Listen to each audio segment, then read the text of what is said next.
আসসালামু আলাইকুম এভরিওয়ান। আমি মোহাম্মদ শামীম আহমেদ। আমি আজকে আপনাদেরকে নতুন একটি প্রবলেমের সলিউশন করে দেখাবো। তো প্রবলেমটার নাম হচ্ছে স্টোনস অন দ্য টেবিল। তো মূলত প্রবলেমটাতে বলা হয়েছে তিন রকমের কালারের স্টোন থাকবে টেবিলের উপরে এবং অনেকগুলো থাকতে পারে। আহ, সেটা হচ্ছে 1 থেকে 50টা থাকতে পারে। ঠিক আছে। তো স্টোন গুলার হচ্ছে রেড তিনটা যে কালার থাকবে, স্টোন গুলার তিনটা কালার আছে, সেটা হচ্ছে রেড, গ্রিন আর ব্লু। তো রেড কে আর দ্বারা, গ্রিন কে জি দ্বারা আর ব্লু কে বি দ্বারা প্রকাশ করা হচ্ছে এখানে। তো স্টোন গুলা এমন ভাবে আমাদেরকে হচ্ছে স্টোন গুলা সাজানো থাকতে পারে যে পাশাপাশি সেম স্টোন থাকতে পারে সেম কালারের, কিন্তু আমাদেরকে সেপারেট রাখতে হবে সবগুলা। তো সেপারেট করার জন্য কয়টা স্টোনকে বাদ দিলে আমাদের কালার গুলা একটার সাথে পাশাপাশি মিলবে না। যেমন এখানে যদি আমরা মাঝখানের আরটাকে চিন্তা করি, আর এর ডান দিকে কিন্তু জি আছে, এটা একটা ইউনিক কালার, আর এর সাথে মিলে না। কিন্তু আর এর বাম দিকে কিন্তু আবার হচ্ছে সেম কালারের আছে। তো সেম কালার হইলে হবে না, আমাদেরকে আলাদা আলাদা কালার হইতে হবে। এখানে বলা আছে যে neighbouring stones in a row are considered neighboring if there are no other stones between them।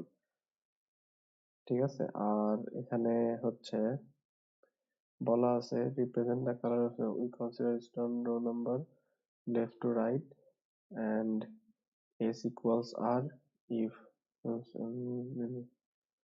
Problem. যেমন এখানে লেখা আছে count the minimum number of stones to take from the table so that any two neighboring stones had different colors। তো neighbouring মানে হচ্ছে পাশের যে হচ্ছে কালার গুলা সেগুলো হচ্ছে ডিফারেন্ট হইতে হবে। তো এখানে এটাই বোঝাইছে। তো এইটা আরেকটা দেখেন, 5টা কালার মানে 5টা স্টোন থাকবে। তো এখানে কিন্তু 4টা স্টোনকে বাদ না দিলে এটা কিন্তু একা সিঙ্গেল যখন হবে তখনই কিন্তু সে ইউনিক। তো আমাদেরকে ইউনিক করতে হলে কয়জনকে বাদ দিতে হবে বা কয়টা পাথরকে বাদ দিতে হবে সেটা বের করতে হবে। তো এখানে দেখেন সবগুলাই ইউনিক, একটাও আরেকটার সাথে পাশাপাশি মিলতেছে না।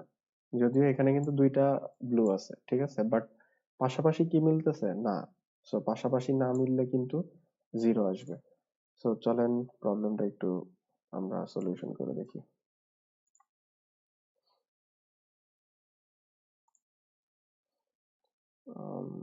সরি।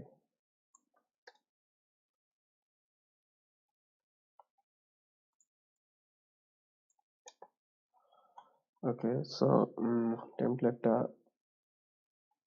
এখানে এখন আমাদেরকে ফার্স্টে হচ্ছে আমাদের যেহেতু একটা স্ট্রিং, ফার্স্টে আমাদের হচ্ছে নিতে হবে কয়টা পাথর থাকবে সেটার জন্য নিয়ে নিলাম এবং সেটাকে ইনপুট হিসাবে নিয়ে নিলাম। দেন আমাদেরকে নিতে হবে হচ্ছে স্ট্রিং, একটা স্ট্রিং। ঠিক আছে। তো আমাদের হচ্ছে একটা স্ট্রিং নিব আমরা, সেটা হচ্ছে স্ট্রিং এস হিসাবে একটা স্ট্রিং নিলাম আমরা। দেন স্ট্রিংটাকে আমাদেরকে ইনিশিয়ালাইজ করতে হবে ইন এস। তারপরে আমরা হচ্ছে একটা লুপ ইউজ করব। তো লুপে int I equal to 0, I greater than n, actually n-1 পর্যন্ত আমাদেরকে চেক করতে হবে। আর I প্লাস প্লাস, কেন n-1 পর্যন্ত সেটা আমি আপনাদেরকে বলতেছি।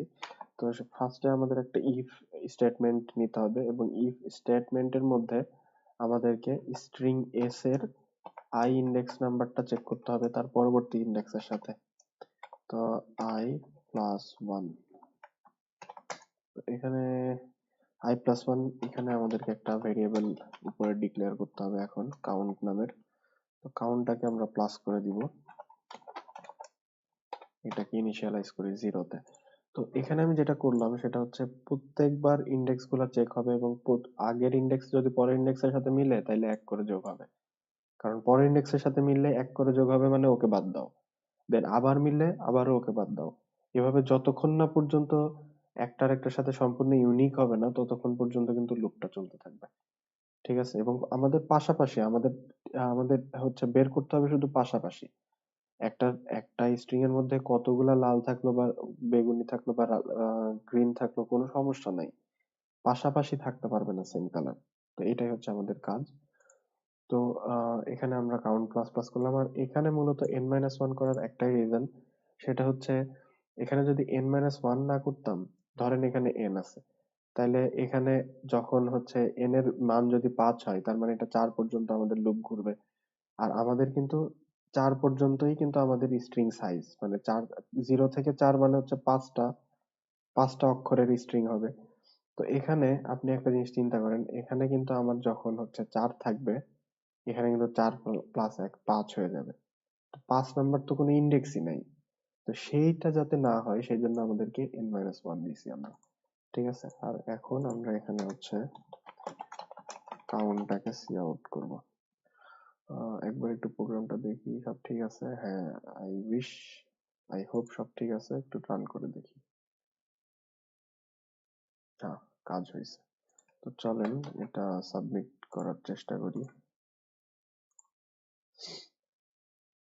তো অবশ্যই আমার প্রবলেম যদি আপনাদের ভালো লাগে, অবশ্যই আমাকে সাবস্ক্রাইব করবেন, আর আপনার ফ্রেন্ডদেরকেও বলবেন। ইনশাল্লাহ আমি আরো অনেক প্রবলেম আপনাদেরকে দেখাবো। তো অলরেডি দেখতেছেন এটা অ্যাকসেপ্টেড হয়ে গেছে। তো thank you so much guys, ইনশাল্লাহ অন্য আরেকদিন দেখা হবে। আসসালামু আলাইকুম।